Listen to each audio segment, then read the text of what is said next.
Wajah-wajah misi ini adalah ekspresi sinergitas antara Lembaga Alkitab Indonesia dengan mitra gereja-gereja interdenominasi dan interkonfesi. Lembaga Alkitab Indonesia yang lahir 9 Februari 1954 membawa mandat dari gereja-gereja yang berhubungan dengan Alkitab atau Kitab Suci. Visi Lembaga Alkitab Indonesia, firman Allah menjangkau semua generasi, mau tidak mau, dan suatu keniscayaan harus bersama-sama dengan para mitra. Mitra-mitra Lembaga Alkitab Indonesia antara lain adalah gereja-gereja, lembaga-lembaga Kristen, individu-individu yang punya hati untuk bermisi bersama, lembaga-lembaga usaha, pemerintah daerah dan pemerintah pusat, juga persekutuan internasional bersama-sama harus berarak-arakan untuk menghadirkan firman Allah sampai ke ujung bumi. Buku ini sangat mendalam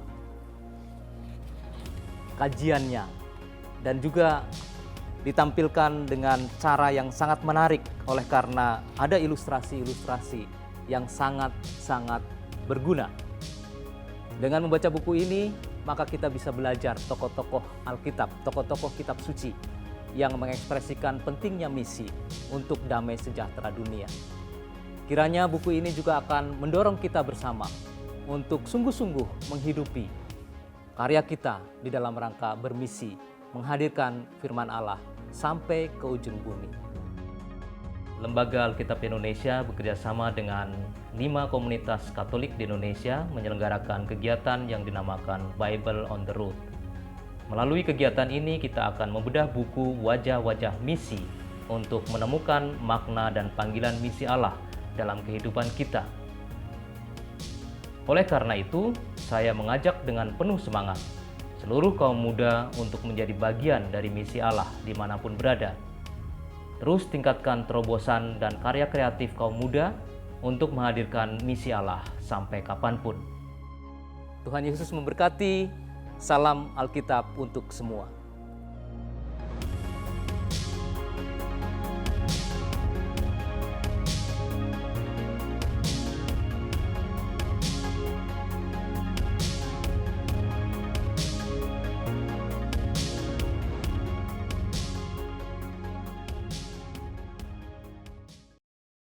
Halo teman-teman dan rekan-rekan muda sekalian, salam jumpa, salam kenal. Saya Vio dari komunitas Domus Cordis. Hari ini ketemu lagi kita dalam acara bedah buku. Buku apa sih yang kita bedah? Buku Wajah-Wajah Misi terbitan LAI. Nah, ini buku keren banget sih. Kalau menurut saya, buku ini nih enak banget dibacanya. Isinya apa sih? Isinya nih membahas tokoh-tokoh yang punya misi. Jadi kisah-kisah misi dalam kitab suci. Nah, ini persembahan dari Pendeta Anwar Chen, Bapak Hortensius Mandaru, dan Budi Injelina. Nah, di dalamnya ada tokoh-tokoh siapa aja sih yang dibahas. Di sini sebenarnya ada macam-macam, mulai dari Adam dan Hawa, Abraham dan Sarah, terus sampai Yesus, Maria, Paulus, Maria Magdalena, dan banyak lagi. Dan yang menariknya teman-teman, di sini ilustrasinya enak dibaca ya, dan satu tokoh itu cuman 2 halaman.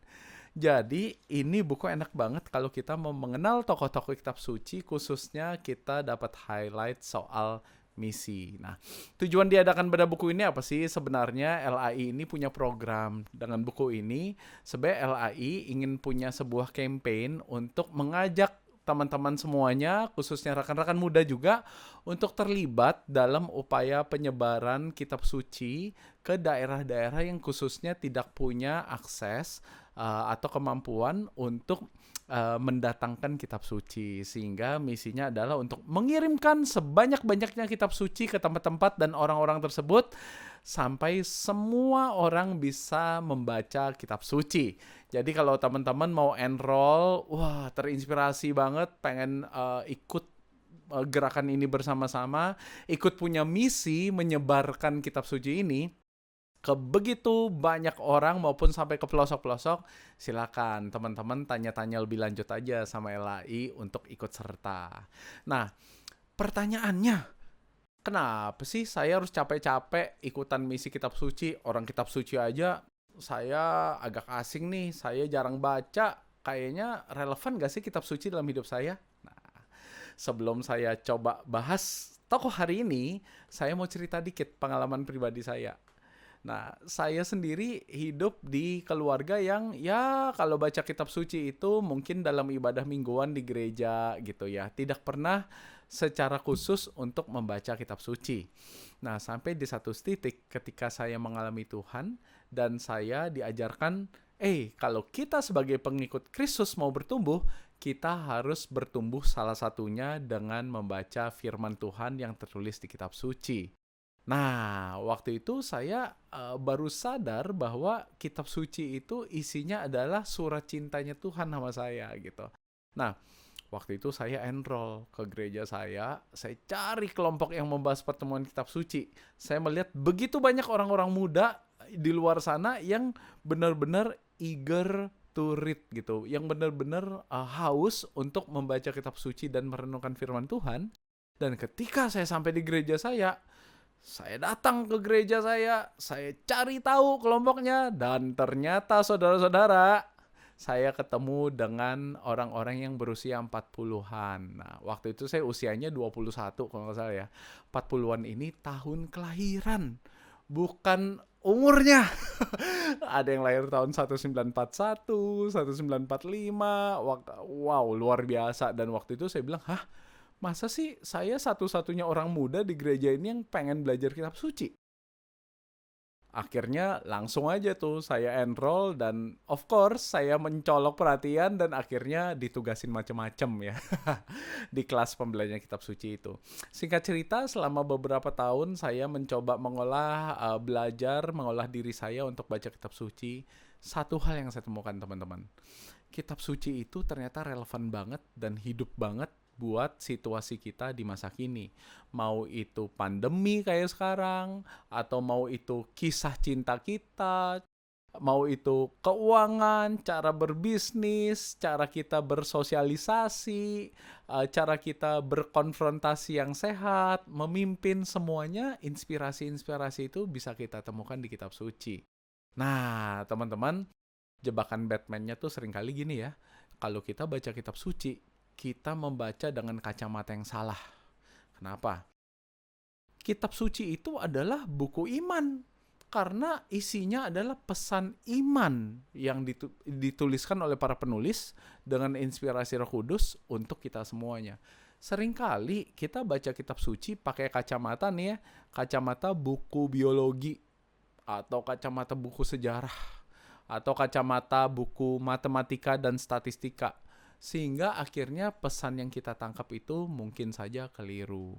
Contoh nih ya, kalau buku pendidikan biologi tentang sistem reproduksi dibaca dengan kacamata yang salah, akhirnya mungkin orang bisa, wah jorok nih ya, masa di SMA, di sekolah belajar tentang hal-hal yang kayak gituan gitu. Ya padahal kalau buku biologi kita baca dengan kacamata biologi itu menjadi ilmu pengetahuan. Sama, kitab suci itu kita baca dengan kacamata iman. Nah, cuman kitab suci nih kata-katanya susah, atau mungkin nggak begitu mudah untuk saya pahami atau terima. Jangan-jangan nanti saya cocok logi lagi. Saya cuma mau terima apa yang saya suka. Nah, makanya teman-teman, di sini kita sama-sama belajar bersama-sama dengan orang-orang yang lebih mengerti dan belajar secara bersama-sama sehingga kita nggak tersesat dalam cocok loginya kita gitu ya. Nah, jadi itu sedikit pengalaman saya dengan kitab suci, dan sejak saat itu mungkin berarti ya beberapa tahun yang lalu lah ya, mungkin belasan tahun yang lalu akhirnya saya mulai membiasakan diri untuk setiap hari menghidupi firman Tuhan lewat kitab suci. Ada up and down-nya sih, tapi at least buat saya firman Tuhan itu, kalau saya nggak bisa dengar Tuhan berbicara langsung pada saya, lihat aja kitab suci. Itulah kata-kata yang Tuhan mau sampaikan kepada teman-teman semua secara pribadi, termasuk pada saya. Nah, balik ke topik nih, hari ini kita mau bedah buku. Nah, hari ini saya ke bagian tokoh Musa.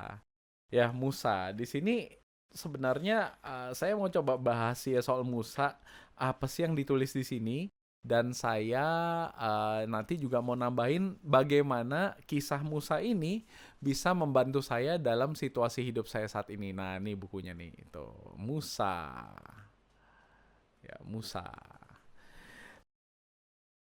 Nah, di buku ini sih menarik banget sih kalau kita mau kenal Musa gitu ya. Kita yang kita tahu apa sih sekarang? Oke, Musa itu nabi yang besar di dalam perjanjian lama. Bahkan Yesus pun menyebut-nyebut Musa. Dan bahkan ketika Yesus dimuliakan di Gunung Tabor, ada Musa dan ada Elia. Jadi kalau kita lihat ya, Musa tuh nabi yang besar banget ya. Sampai sekarang nih ya, 10 perintah Allah yang kita hafal itu buah dari ketaatan Musa untuk ikut Tuhan, ikut Allah, dan Allah menitipkan melalui Musa kepada kita 10 perintah Allah. Nah, mungkin menurut pandangan kita saat ini, ya Musa memang orang hebat, ya udahlah dia memang layak kok jadi orang suci. Tunggu dulu. Nah, kalau kita lihat nih ya, di dalam buku Wajah-Wajah Misi ini sedikit ada gambaran bagaimana kehidupan Musa. Umum ya, secara singkat banget ya. Musa itu kan kita tahu ya kisah hidup awalnya. Wah, menarik banget ya. Aku akan baca ini dari Wajah-Wajah Misi ini paragraf per paragraf. Setelah aku bacain, kita dengarkan lagi penjelasan dari Vio ya. Oke, aku akan mulai. Musa adalah tokoh terbesar dalam perjanjian lama. Bahwa ia calon orang besar sudah kelihatan sejak lahirnya. Ayah ibu berasal dari suku Lewi, kasta Imam Saleh. Terlahir sebagai bayi yang mungil, ia terpaksa disembunyikan di Sungai Nil. Berbeda dengan semua bayi laki-laki Yahudi lainnya, Musa justru diselamatkan dari air oleh putri Firaun sendiri. Ibunya menyamar sebagai inang penyusunya. Setelah itu, Musa dibesarkan di istana Raja Mesir, tempat sekolah dan pendidikan calon pemimpin dan pegawai. Jelas, Musa itu paket lengkap.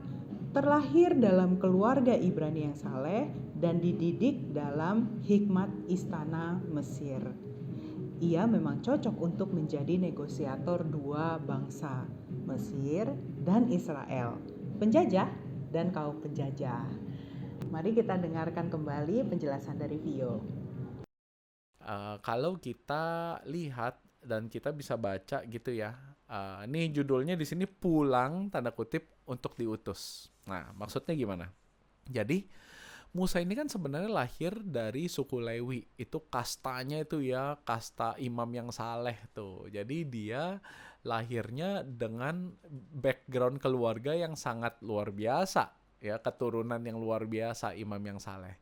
Namun, dia hidupnya akhirnya gimana? Dari sejak bayi, dialirin kan di sungai Nil dalam keranjang, dan seakan-akan terlantar. Bayangin teman-teman, kalau teman-teman yang begitu lahir tiba-tiba ditaruh gitu aja di sungai, rasanya gimana? Mungkin baper kali ya, mungkin ngerasa hidup gak berharga. Tapi ternyata ya, kesetiaan Tuhan, nah Tuhan mengizinkan itu terjadi. Terus apa yang terjadi? Ternyata bayi Musa yang sedang dialirkan di sungai itu diambil oleh keluarga Firaun. Nah, akhirnya diangkat menjadi anak di situ, dan akhirnya apa? Musa digrow atau bertumbuh dengan hikmat bangsa Mesir. Nah, FYI nih teman-teman ya, bangsa Mesir dulu itu kayak negara adidaya. Budayanya itu ya, kalau orang-orang tuh ya tahu ya, Mesir itu punya budaya yang sangat modern. Dari 4.000 tahun yang lalu, dia sudah menemukan teknik konstruksi yang luar biasa, teknik agraria yang luar biasa. Ya, jadi hikmat atau teknologi bangsa Mesir di zaman itu one of the best.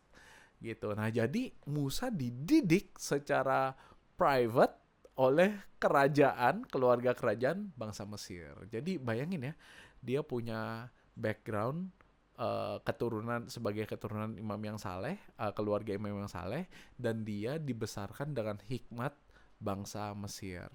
Itu speknya tinggi banget tuh ya. Nah, terus apa yang terjadi? Ya, Musa bertumbuh secara normal, dan mamanya menyamar ya jadi inang penyusunya gitu ya. Jadi tetap punya bonding lah sama biological mother-nya gitu ya, dan penuh dengan cinta.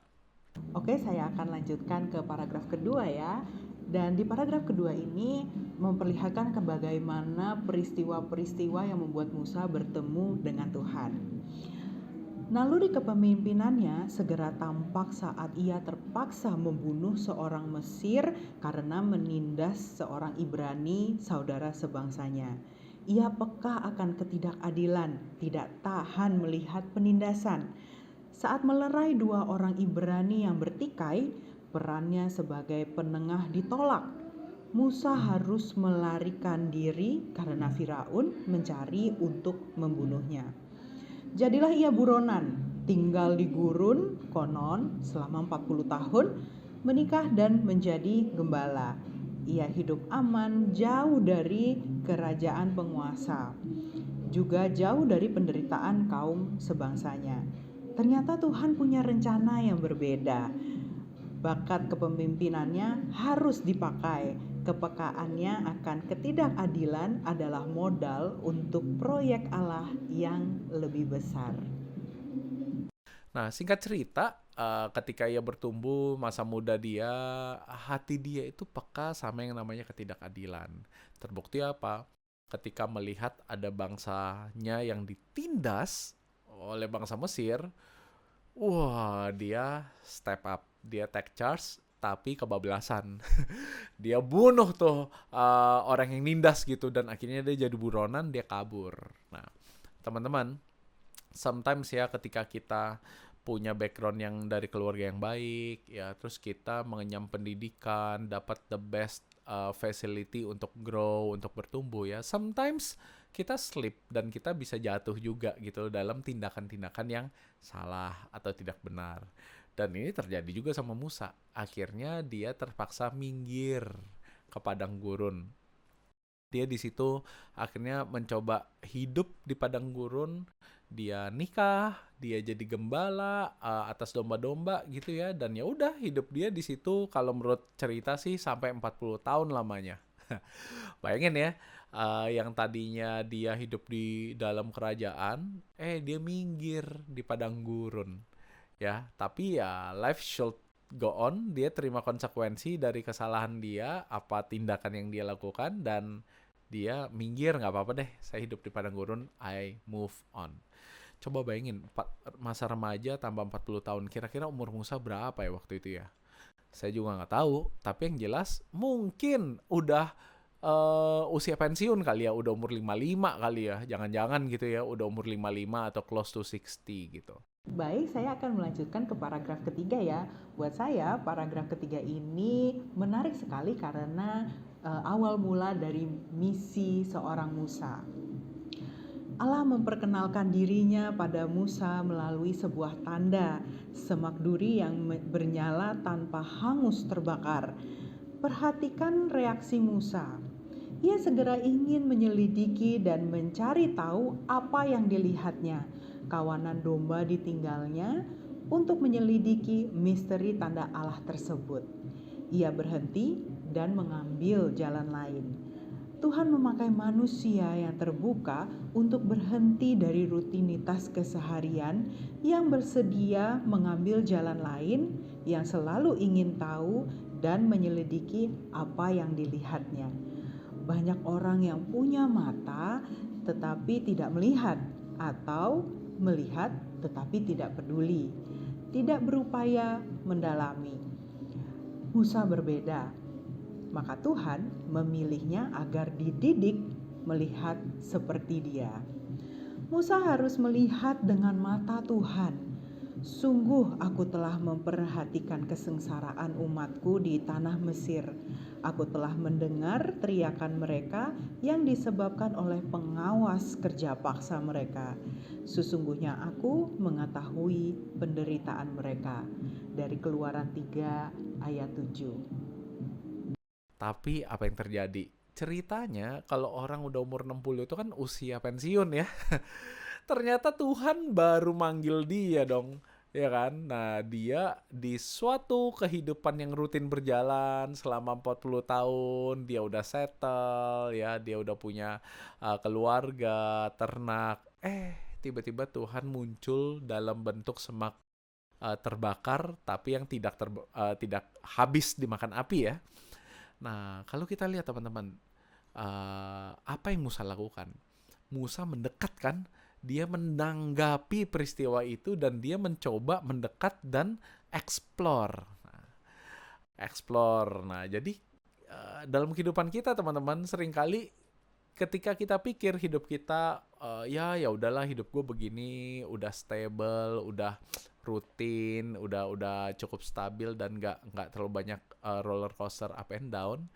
Pertanyaannya ketika Tuhan datang memanggil teman-teman untuk nitipin misi, sebuah misi yang baru, kita terbuka nggak sih untuk hidup kita tanda kutip terobrak-abrik dari rencana yang kita udah siapkan yang mungkin menurut kita sempurna.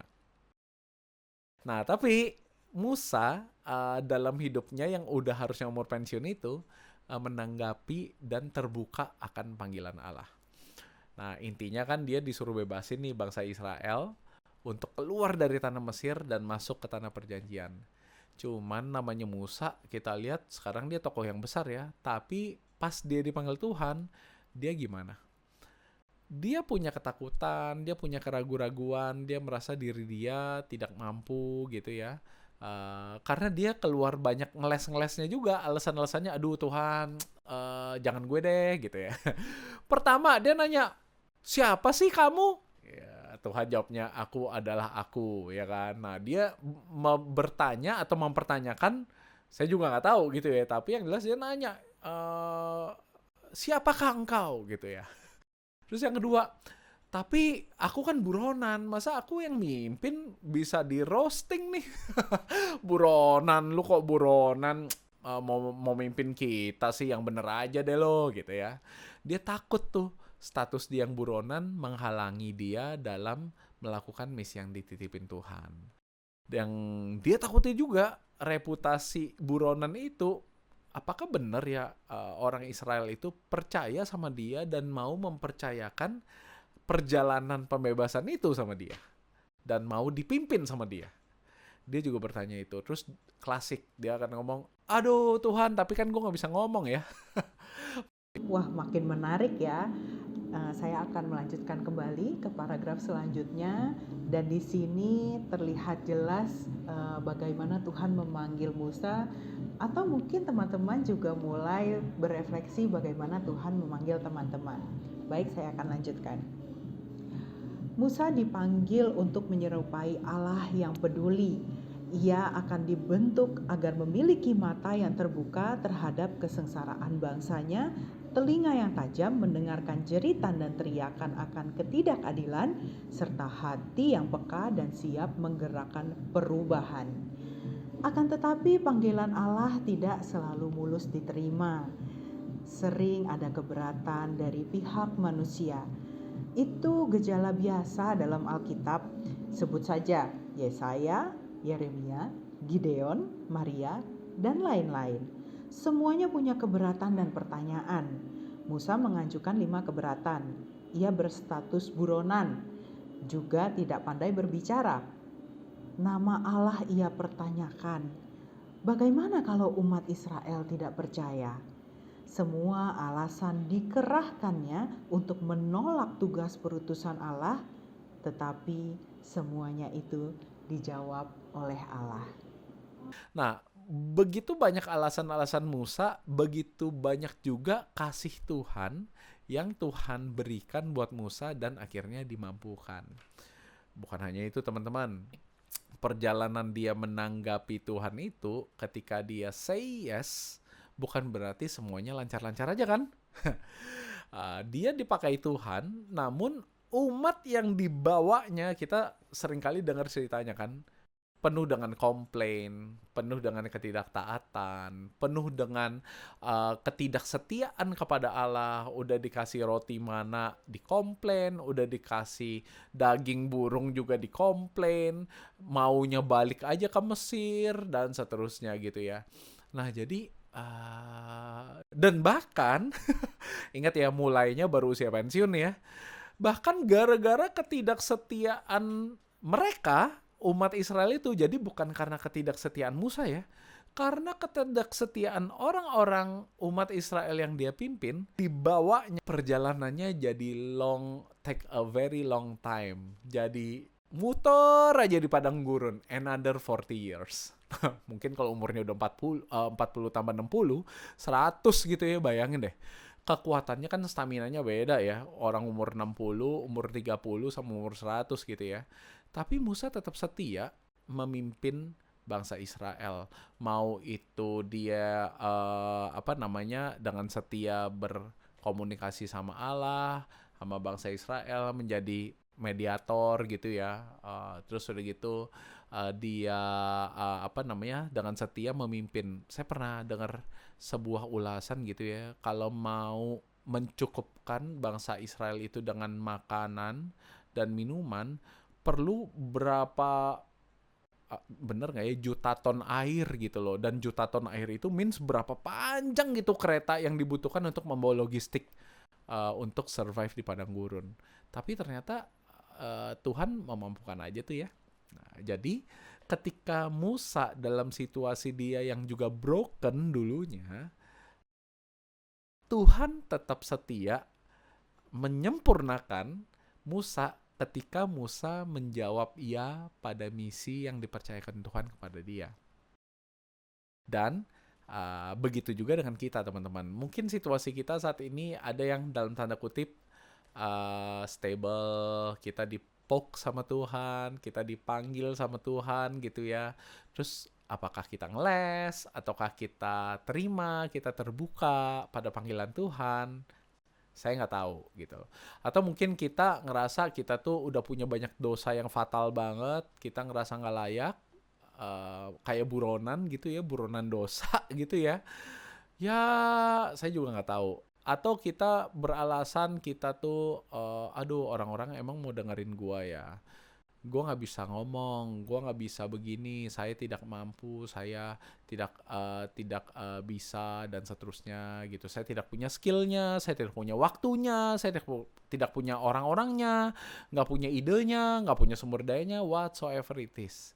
Tapi dari kisah Musa ini, kita bisa belajar bahwa segala ketidakmampuan kita atau kekurangan yang kita pikir tidak memampukan kita, ternyata nggak relevan di mata Tuhan.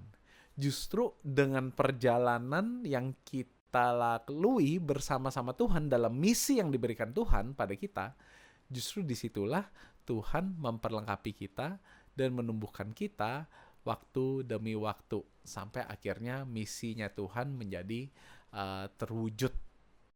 Bagaimana teman-teman? Punya pengalaman yang serupa dengan Musa? Tentunya sedikit banyak kita punya pengalaman seperti itu ya. Saya akan melanjutkan setelahnya. Allah memampukan mereka yang dipilihnya. Di satu pihak, tugas dari Tuhan sungguh besar dan berat, melebihi kemampuan manusia.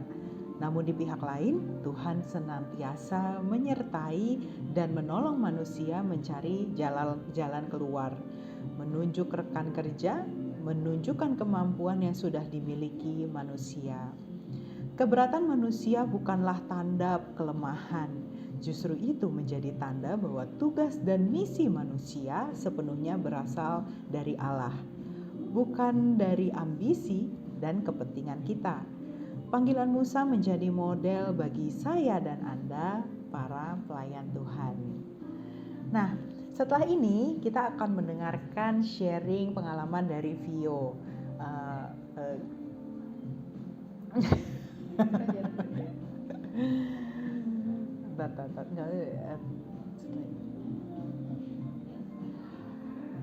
Nah, setelah ini kita akan mendengarkan sharing pengalaman dari Vio. Semoga pengalamannya menjadi inspirasi buat teman-teman semuanya.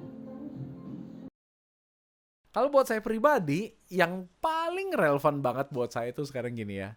gini hari namanya usaha gitu ya, pasti up and down lah ya. Kita apalagi pandemi gini, situasinya nggak menentu, uncertain, dan kayaknya hidup tuh hari demi hari yang penting kita bertahan dah. Jangan sampai bangkrut, jangan sampai jadi gelandangan ya kan, jangan sampai jatuh miskin, jangan sampai kelaparan. Nah, itu harapan banyak orang gitu ya, termasuk saya. Nah, tapi satu kisah Musa, kalau kita tarik lebih jauh lagi sampai akhir perjalanannya dia, coba deh teman-teman. Ini menarik ya. Kadang-kadang kita pikir kalau kita ikut Tuhan ya, hidup kita tuh pasti berhasil, sukses, kaya, freedom of time, freedom of money, dan seterusnya gitu ya. Dan Tuhan menepati janjinya itu dalam bentuk yang kita inginkan, yaitu apa?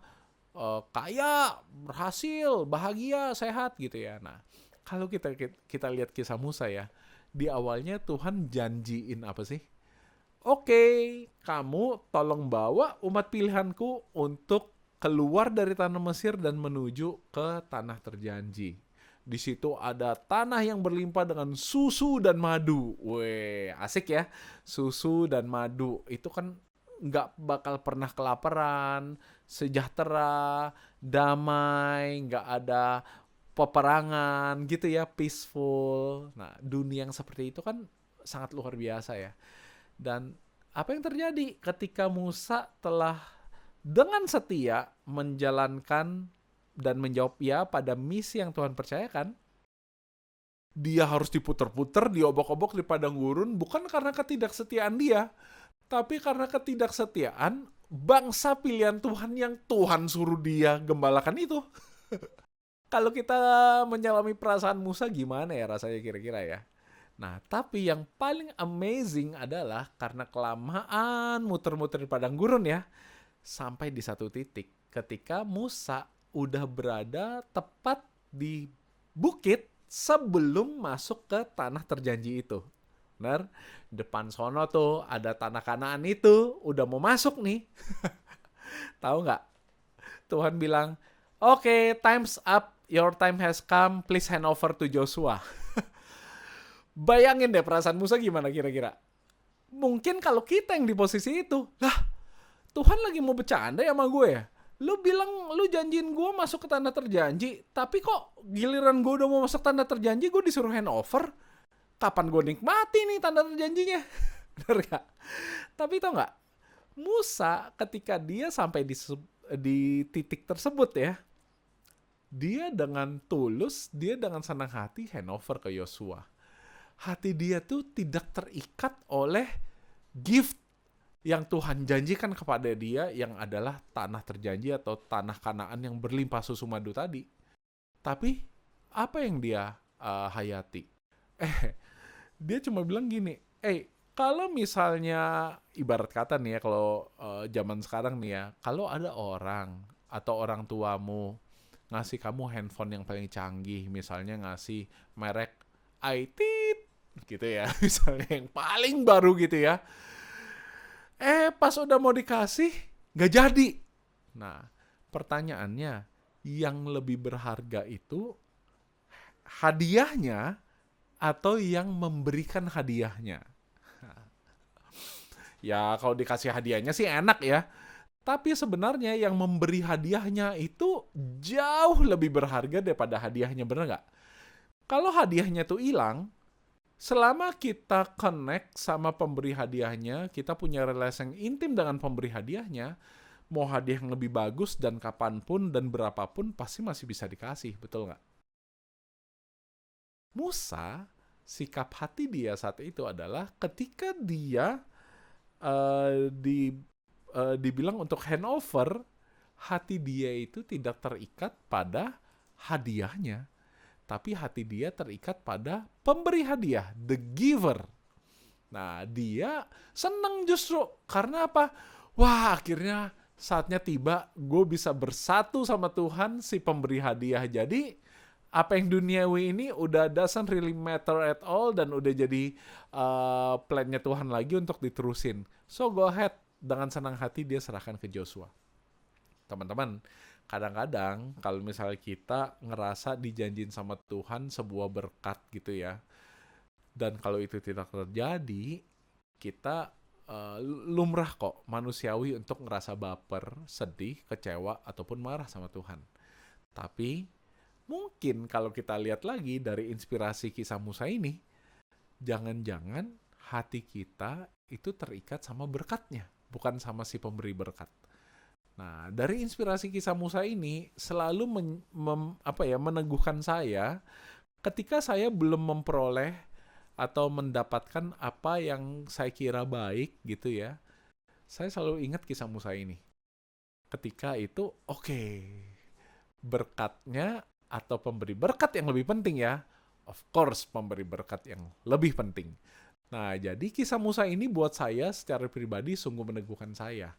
Dan harapan saya dengan saya berbagi sedikit, kisah Musa ini juga bisa meneguhkan teman-teman di dalam berbagai dinamika dan situasi teman-teman. Jadi teman-teman, kisah Musa seru ya. Kalau misalnya mau dikasih Musa jadi retret 3 hari 2 malam, kita bisa timba banyak banget. Jadi retret 10 hari, kita bisa timba banyak banget dari perjalanan Musa. Nah, tapi itu sedikit cuplikan yang mau ditawarkan di buku Wajah-Wajah Misi ini. Jadi teman-teman, hari ini kita udah bahas soal Musa. Minggu lalu kita udah bahas soal Ruth. Minggu depan kita bahas siapa? Nah, ada teman kita nanti dari komunitas Tritunggal Maha Kudus atau KTM yang akan membahas kisah soal siapa? Kita sering doa sama santai ini, dan bahkan doanya sambil lewat. Kadang-kadang ya, tapi ada yang berdoa dengan kusyuk. Siapa dia? Nah, dia adalah Maria Ibu Yesus. Nah, jadi minggu depan teman-teman bisa menimba inspirasi kisah misi yang Tuhan berikan kepada Maria Ibu Yesus tuh apa sih yang bisa kita ambil sebagai inspirasi kita. Jadi teman-teman, semoga bedah buku yang kali ini bisa memberi insight juga buat teman-teman. Bukan cuma soal kisah Musanya sih, insight bahwa ketika kisah kitab suci dapat kita baca dengan kacamata yang tepat, ini justru bisa menjadi sebuah referensi yang sangat relevan buat mendampingi setiap pergumulan maupun situasi hidup kita. Ketika kita lagi di situasi sulit, ataupun ketika kita lagi berada di situasi yang bersukacita gitu, supaya tetap tahu diri dan gak lupa diri. Nah, jadi saya bersyukur banget sih dikasih kesempatan sama LAI untuk ikutan share di sini, dan saya akan bener-bener grateful banget ketika teman-teman bisa terinspirasi melalui kisah ini, dan bahkan teman-teman bisa terinspirasi untuk membaca lebih jauh inspirasi-inspirasi kitab suci yang lainnya. Dari tokoh-tokohnya, dari cerita-ceritanya, dan bahkan akan lebih Marco top lagi ketika teman-teman mungkin tergerak untuk turut membantu LAI menjalankan misi yang diberikan Tuhan untuk membantu penyebaran kitab suci hingga ke pelosok-pelosok daerah, supaya sabda Tuhan ini benar-benar sungguh bisa dirasakan dan dinikmati oleh orang-orang yang hidup paling terpencil sekalipun. Jadi teman-teman, setiap teman-teman membeli buku ini, nah dananya yang terkumpul akan digunakan oleh LAI untuk mendukung misi tersebut. Bahkan kalau teman-teman misalnya mau terlibat sebagai volunteer, sangat-sangat welcome banget gitu loh untuk turut serta menjalankan misi ini gitu. Jadi buat saya rasa cukup sekian dulu. Semoga semua waktu yang telah kita spend selama beberapa waktu ini cukup bisa menambah nilai keimanan teman-teman, juga meneguhkan teman-teman, dan bahkan bisa menginspirasi teman-teman untuk terlibat lebih lagi, membaca kitab suci, menghidupi nilai-nilai yang ada di kitab suci, dan terlibat dalam misi yang dipercayakan oleh Tuhan kepada teman-teman. Salah satunya bisa melalui misi yang dilakukan oleh LAI ini. Atau teman-teman cari tahu aja, Tuhan mau apa sih dalam hidup teman-teman, di dalam keluarga teman-teman, di dalam gereja, atau di dalam masyarakat. di lingkungan sekitar teman-teman, bahkan di lingkungan hidup teman-teman. Apa sih yang Tuhan mau? Temukan misi teman-teman, dan ingat, Musa jangan kita lihat sebagai nabi yang udah besar dari awalnya, tapi Musa pun berangkat dari situasi yang broken, yang tidak sempurna, namun karena dia menjawab iya pada panggilan Tuhan, Tuhan mendampingi dia dengan setia hingga garis akhirnya, dan dia boleh bersatu sama Tuhan sang pemberi berkat. Sekian dari saya teman-teman. Sampai ketemu lagi di kesempatan berikutnya. Saya Violison Marteo dari Domus Cordis, undur diri dari hadapan teman-teman. Terima kasih, sampai jumpa, dan Tuhan memberkati kita semuanya. Shalom.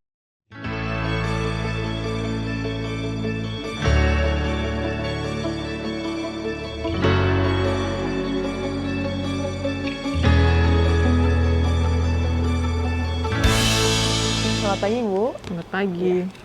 Pesanannya 5 buku wajah-wajah misi, Bu, ya? Ya.